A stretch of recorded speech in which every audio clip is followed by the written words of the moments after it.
Hello, Trà Vinh xin chào các bạn. Hôm nay thì mình sẽ làm món tráng miệng với rau câu, có độ giòn, dai và dẻo với sự kết hợp giữa bột bán nè, hương lá dứa cùng với màu của cà phê nữa, cho ra cái màu sắc nó đẹp và mình ăn vào nó có hương thơm, ăn nó không có bị ngán, rất là thơm và ngon luôn. Thì mời các bạn cùng vào bếp để thực hiện món rau câu ngon này nha. Mình có chuẩn bị cái gói rau câu giòn. Rau câu hiệu Aga thì các bạn tìm mua trong những tiệm tạp hóa là có bán 150g đường, 200ml nước cà phê thì mình pha ra từ cà phê đen 100g bột bán, thì phần bột bán này các bạn rửa cho sạch nha. Xong rồi cái mình cho vào cái nước lá dứa, xay ra, ngâm khoảng chừng 10 đến 15 phút vậy đó, cho bột bán nó nở ra thì mình nấu nó nhanh mềm và nó có màu đẹp nữa. Chút xíu muối, cho hết cái phần bột bán này vô cái nồi để nấu, tại vì cái nước này nước lá dứa đó. Các bạn cho vô hết rồi mình cho thêm chút nước lọc nữa nha, tại vì bột bán nó nở lắm. Mình sẽ nấu cho nó sôi lên. Khi bột bán nó sôi vậy nè, các bạn khuấy sơn cái cho nó đừng có bị tụ thành một cục á. Rồi nó sôi lên thì mình để lửa vừa thôi và mình nấu cho nó chín mềm. Thì thời gian nấu thì khoảng chừng 5 phút là bột bán nó chín, nó trong lại. Bây giờ thì mình đi lường cái bột rau câu. Một muỗng cà phê thì mình lường một muỗng vung vậy nè là 5g, thì mình cho vào là 1,5 muỗng. Chút xíu muối. Đường thì cho vô phân nửa thôi, còn phân nửa chút mình chừa lại.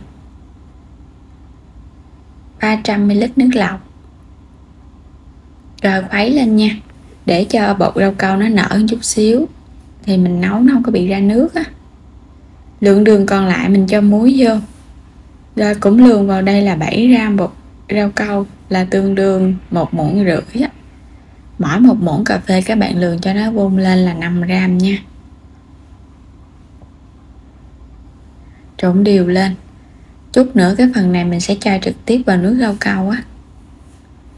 Một phần nữa là 5g 1 muỗng cà phê vung. Cho vào đây một gói sữa tươi. Mình dùng cái loại không đường để mình lấy cái màu trắng sữa.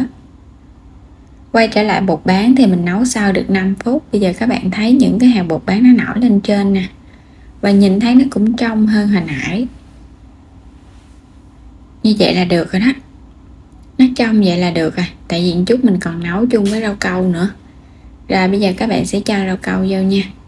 Mình vừa cho mình vừa khuấy đều vậy nè, để cho rau câu nó tan ra, nó không có bị vón cục.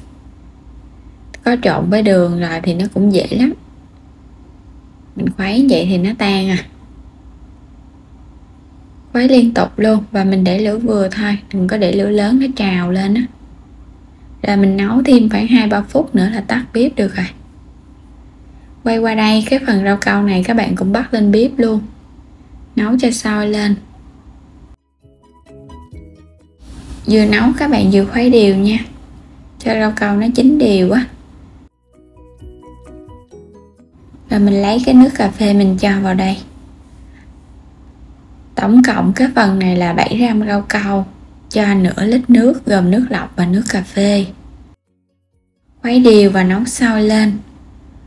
Cho cà phê vô thì các bạn thơm lắm, nghe cái mùi rất là thơm luôn. Và mình cũng nấu 2-3 phút là tắt bếp được rồi. Khuôn mình dùng là khuôn 18.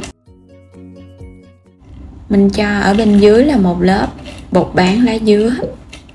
Thì cái phần bột bán này muốn cho nó đậm màu hơn thì mình cho vào vài giọt tinh màu lá dứa. Nó sẽ thơm và nó giữ được cái màu đẹp hơn. Còn các bạn dùng hoàn toàn màu lá dứa tươi thì nó sẽ không được đẹp bằng. Mình dàn đều nó ra. Một lớp thật là mỏng. Rồi bây giờ sẽ chờ cho nó khô lại. Nó khô cái mặt lại là được không có cần phải nó đặc quá nha. Nếu nó đặc quá các bạn cho tiếp cái lớp kế lên là nó bị tách ra. Lớp kế là lớp cà phê. Mình cũng cho lên một lớp mỏng. Nó vừa đặc các bạn cho lên 2 lớp nó sẽ dính chặt vào nhau và nó không có bị tách rời. Và cũng chờ cho nó nguội. Nó vừa nguội cái lớp mặt thôi Các bạn sờ vào mình thấy nó đặc ở bên trên là được à. Cho tiếp cái lớp màu xanh lá dứa. Cái lớp này nếu mà xen kẽ màu trắng lên á, thì nó đẹp hơn, mà chưa nấu màu trắng kịp cho nên mình cho tiếp cái lớp màu xanh luôn nha, không tha loạn hào nó bị tróc lớp á. Bây giờ đi nấu cái phần sữa luôn nè, nấu cho nó sôi lên chút là được, tại vì sữa này nó cũng đặc nhanh lắm. Rồi mình sẽ cho tiếp cái lớp kế là lớp sữa lên nè. Hồi nãy là nấu sữa chưa kịp cho nên là mình cho thêm một lớp màu xanh và màu đen nữa, chút cắt ra nó sẽ không được đều lắm.